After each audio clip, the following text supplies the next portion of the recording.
Hello, my name is Andy and I am the Village Idiot. I'm armed with a car and a GoPro and an unhealthy amount of time on my hands. I'm using that time to attempt to visit every civil parish in England.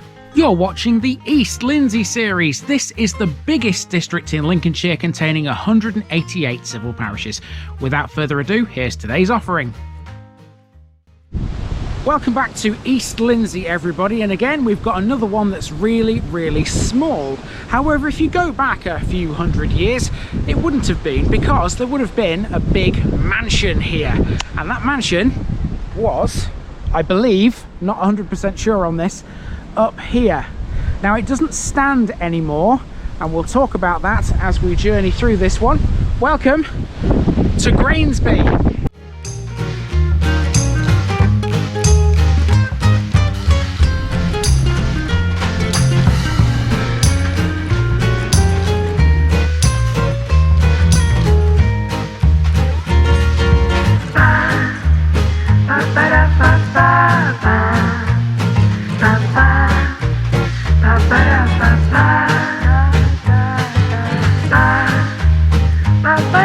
Here's my disclaimer for people who may be watching me for the first time. I say things as I would in my native accent and dialect.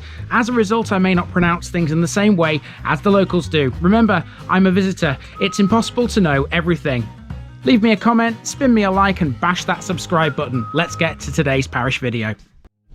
Grainsby is our location today, a small village which sits just off the A16 to the southwest of last week's village, Waithe.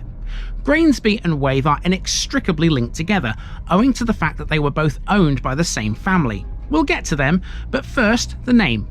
Despite being located in an area of arable farmland, Grainsby doesn't derive its name from grain. Instead, it comes from the old Scandinavian word for a branch of a river. That's not surprising, because the area is covered in small tributaries, which all lead in varying capacities to the River Humber. Made up of a few houses dotted around here and there, and a church in the middle of it all, you'd be forgiven for thinking Grainsby was just an idle backwater with not a lot of history. You would be very wrong. It was, for the best part of the 19th century and beyond, all owned by the Hague family, one of the wealthiest families in Yorkshire, who originally came from Halifax. They were so wealthy that they would even build their own railway station to serve their home, Grainsby Hall, which has now been demolished. There's a lot of family history in this one too, which may be of interest to those of you in America. Grainsby remains an estate village, and most of its properties are built in the same uniform style. It includes the massive Grainsby Park, which extends south into North Thoresby. So let's get moving and see what this one's all about.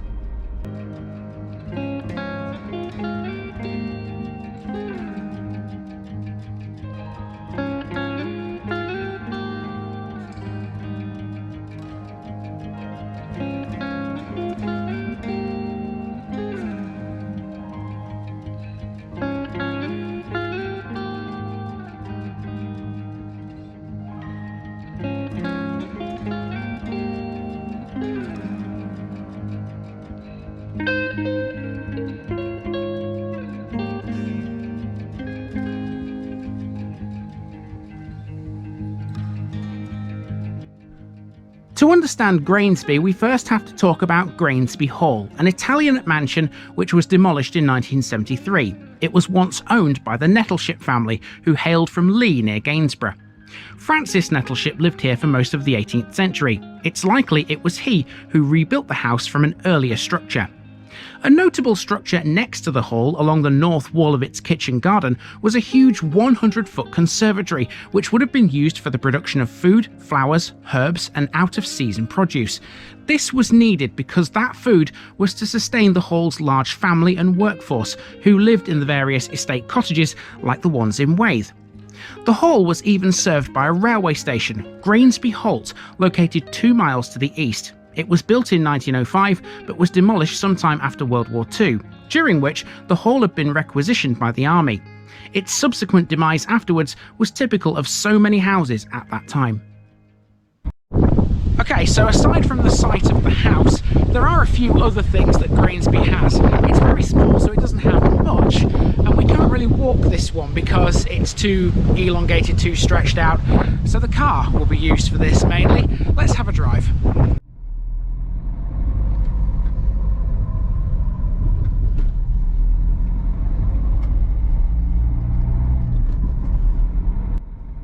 My gut feeling was absolutely right. Grainsby Hall did indeed stand at the top of that driveway where I began this video.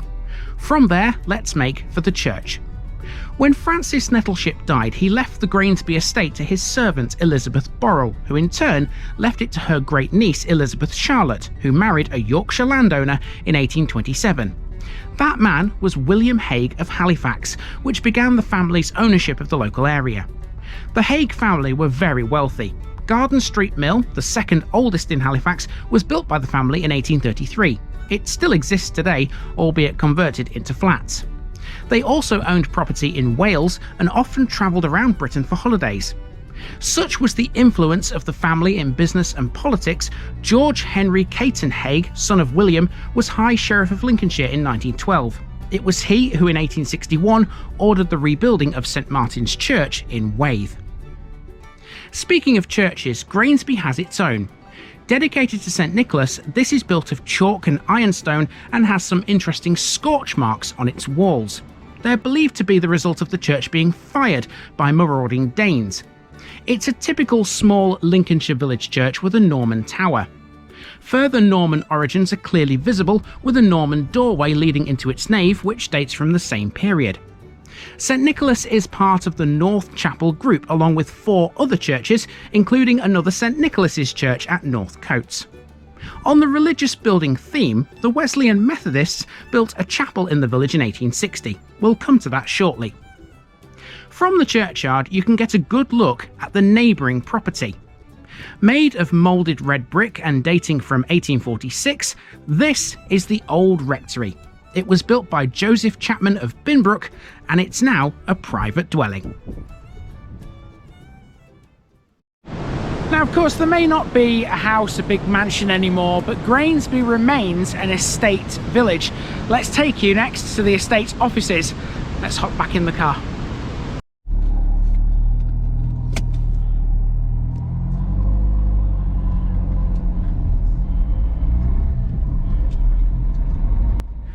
Off this road to the left is a farmyard in which you'll find the Grainsby estate offices.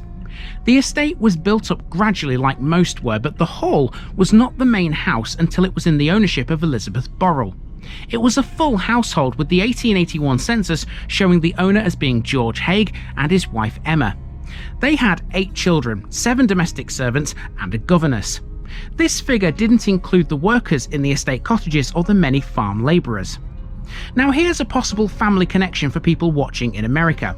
William Taylor, one of the farm labourers, married Elizabeth Wells, one of the house's servants. They emigrated with most of their youngest children to Cincinnati, Ohio. The family soon spread out and are recorded as having been quite successful. On the road close to the farmyard, we now find ourselves at the old Wesleyan Chapel. This was used as a store after it closed, and it's now a private residence.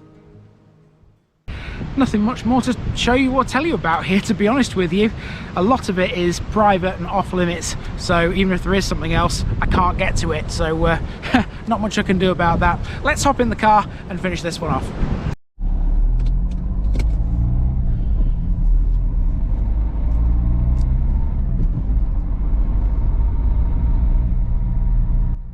From the chapel, it's just a short drive to the A16, which runs through Grainsby from north to south.